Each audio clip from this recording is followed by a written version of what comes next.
Hello fellow cinephiles, Film Guru here. Today I'm reviewing Project X. This was a film that came out in the 80s and was directed by Jonathan Kaplan.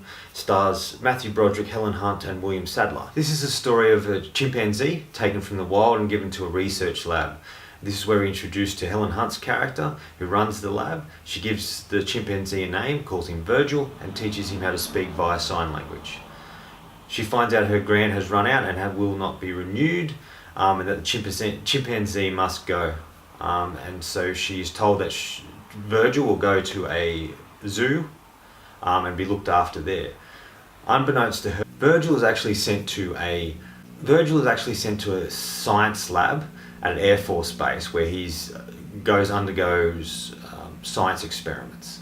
This is where we meet Matthew Broderick's character, who is a bit of a slacker and a pilot, who has trouble with rules, and he is demoted after an incident working with the chimpanzees. He befriends Virgil and a variety of other chimpanzees and treats them quite well. And along with him and ourselves, we ultimately discover that once these chimpanzees are able to fly in these simulators quite well, they're taken to a particular area where they're actually exposed to nuclear radiation. And the ultimate goal of doing this is to see how long a pilot would last if he was exposed to this, and if he's able to continually to do his job and complete the mission at the expense of killing these chimpanzees.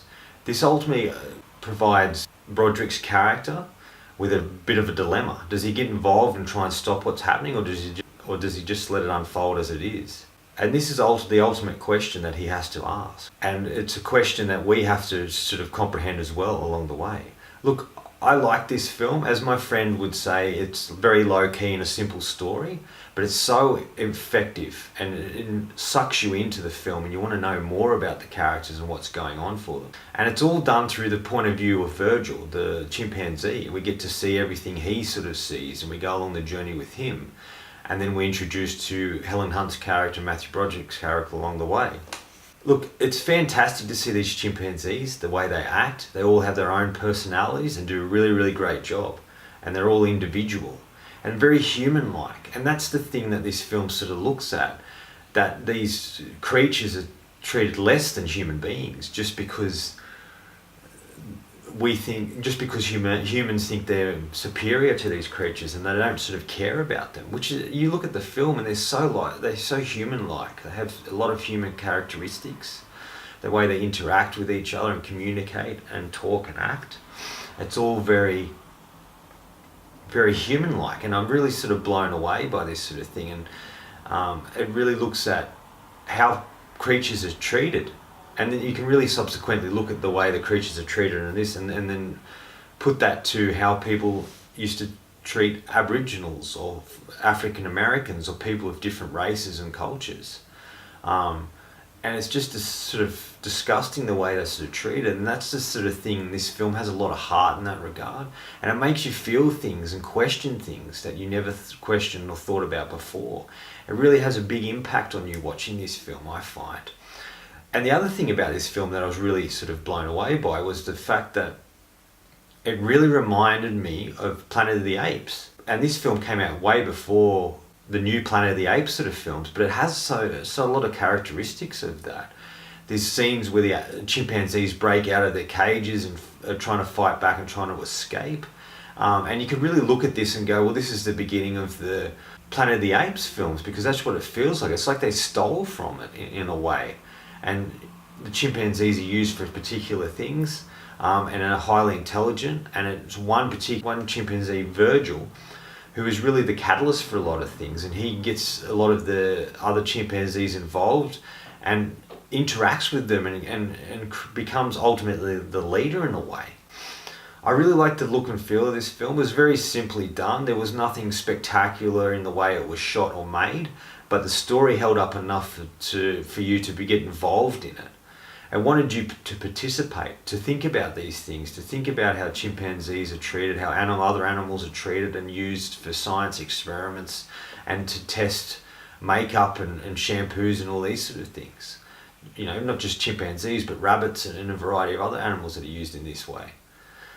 And I think that's a human dilemma. I feel how we treat animals is no different than how we should treat humans, or vice versa.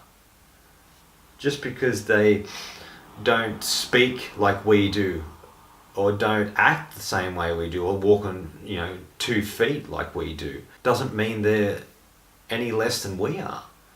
And I think this film really asks that question and looks at those sort of ideas and the way people are treated, and how they try and disconnect from these animals to treat them as nothing, and then it makes them feel okay with destroying them or hurting them. Broderick's really good in this. I miss him as an actor. It's sort of during the period of Ferris Bueller's Day Off, because he looks sort of similar, and Helen Hunt's in it, and I'd be surprised if she was even 20 in the film. She looks so young, and she has a small role but a pivotal role in the film, and she's quite effective in it, and I'm really impressed with her performance.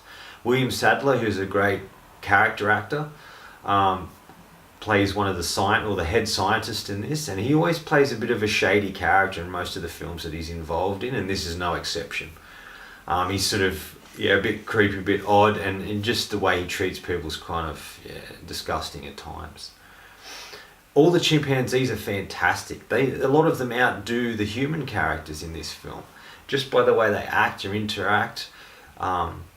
Watching Virgil do sign language, and he's such a cute little chimpanzee and does such an effective job as his sort of character, and a variety of other characters through the film, and you really feel for them, and you really it's really about them. You want to go on the journey with them. You want them to survive and get through this sort of stuff and be able to be set free and have freedom in their lives after being captive for so long.